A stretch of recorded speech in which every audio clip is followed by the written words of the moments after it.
Hi guys, welcome back to my channel. और आइए video को स्टार्ट करते हैं। थोड़ी देर पहले ही मैंने संभावना सेठ का व्लॉग देखा, जहां पे वो नेगेटिव कमेंट्स एंड ट्रोलिंग को लेकर सवालों के जवाब देती हुई दिख रही थी। एंड अमिता का जो इशू हुआ था उसके ऊपर भी उन्होंने क्लैरिफिकेशन दिया है। इस व्लॉग के थ्रू लोगों को इनडायरेक्टली ये हिंट भी मिल गया है कि संभावना सेठ प्रेग्नेंट है।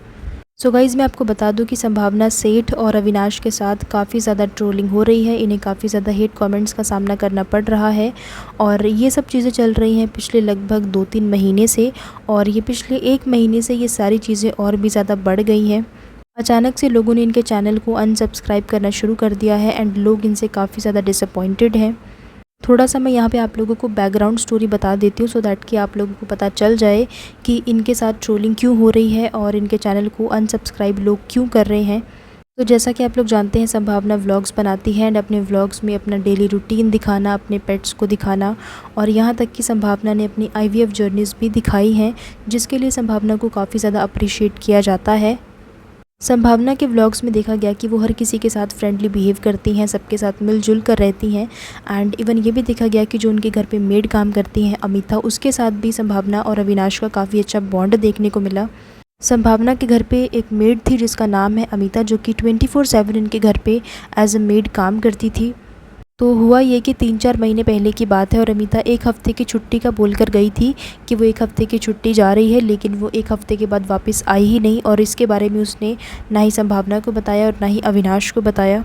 लेकिन अमिता पहले से ही प्लान कर चुकी थी कि अब उसे यहाँ पर काम नहीं करना है, और इसी वजह से जब भी संभावना और अविनाश घर से बाहर जाते तो वो धीरे धीरे करके अपने अच्छे वाले कपड़े घर से बाहर भेजती रहती थी। अमिता ने बिना कोई रीज़न दिए काम छोड़ दिया और एक दिन अननोन नंबर से संभावना को कॉल की।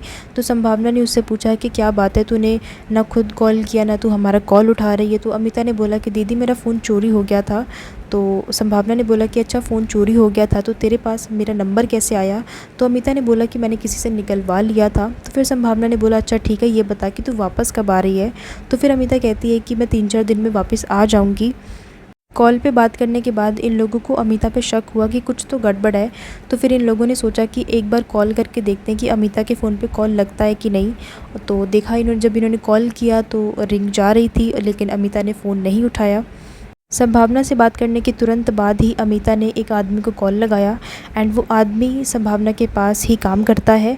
और उसको कॉल करने के बाद वही सेम बात हुई जो संभावना के साथ हुई थी, लेकिन आखिर में उसने पूछा अमिता से कि तू वापस कब आ रही है। तो अमिता ने उसको जवाब दिया कि 3-4 हफ्ते तो लग जाएंगे।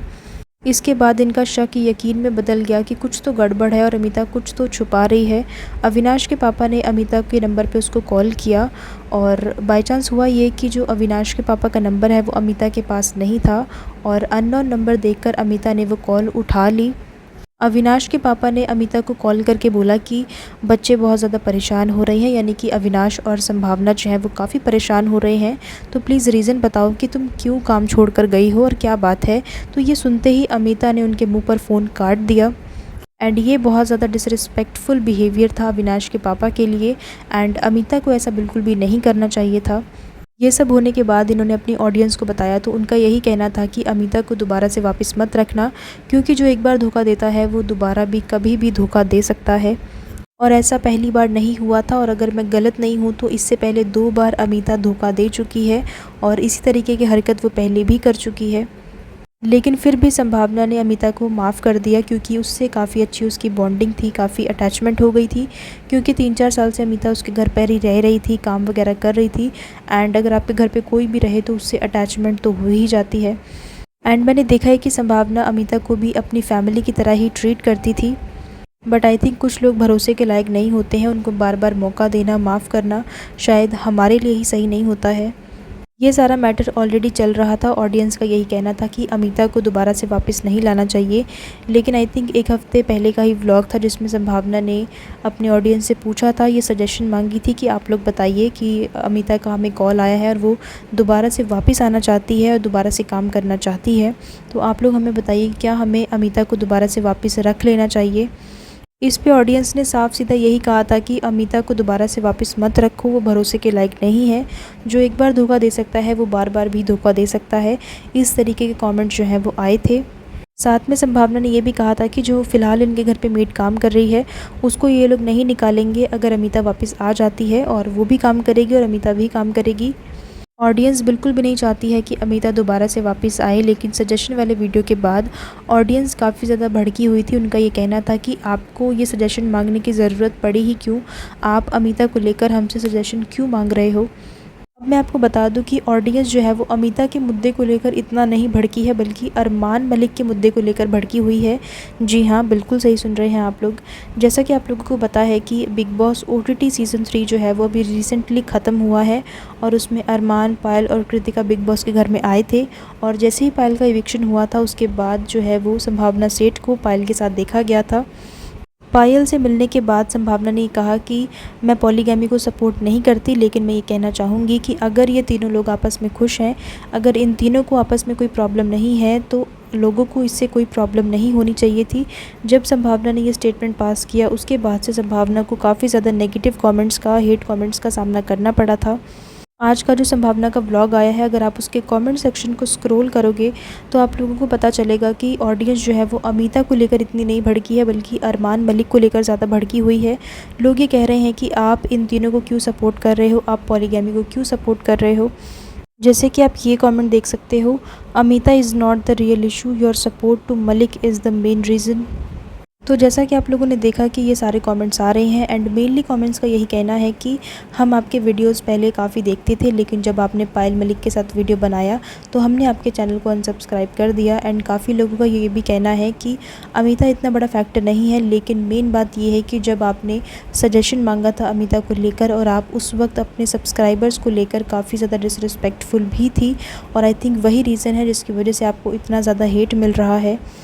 थिंक संभावना सेठ की ना कुछ टोन ही ऐसी ही है, अगर वो स्लो भी बात करेंगी तो भी ऐसा लगेगा कि वो ज़ोर से बात कर रही हैं या वो चिल्ला के बात कर रही हैं।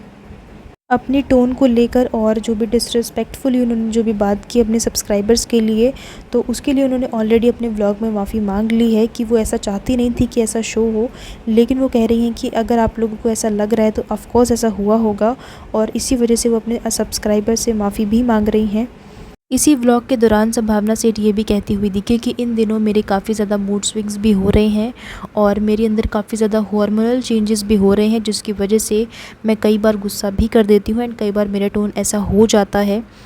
एंड ये बात सुनने के बाद बहुत सारे कमेंट्स ये भी आने लगे कि शायद जो है वो संभावना सेठ प्रेग्नेंट है, और इसी वजह से वो बात कर रही है कि मेरे मूड स्विंग्स होते हैं या मेरे हार्मोनल चेंजेस हो रहे हैं।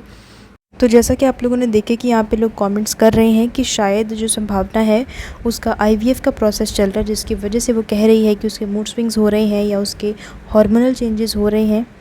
इस बात को लेकर लोग बहुत ज़्यादा खुश भी हैं, एंड ऑलरेडी इनको ब्लेसिंग्स देना शुरू भी कर दिया है। सो गाइज़, यही सारी बातें जो हैं वो चल रही हैं, एंड जो भी इन्होंने अपने वीडियोस में क्लैरिफिकेशन दिया, जो भी बात हुई वो तो मैं आप लोगों को ऑलरेडी बता ही चुकी हूँ। सो इसी के साथ मैं वीडियो को एंड कर रही हूँ, एंड आई होप कि आप लोगों को ये वीडियो अच्छा लगा होगा।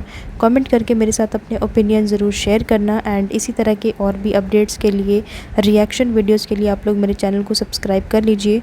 सो thank you so much guys for watching this video, and I will see you in the next one. Till then keep watching. Thank you.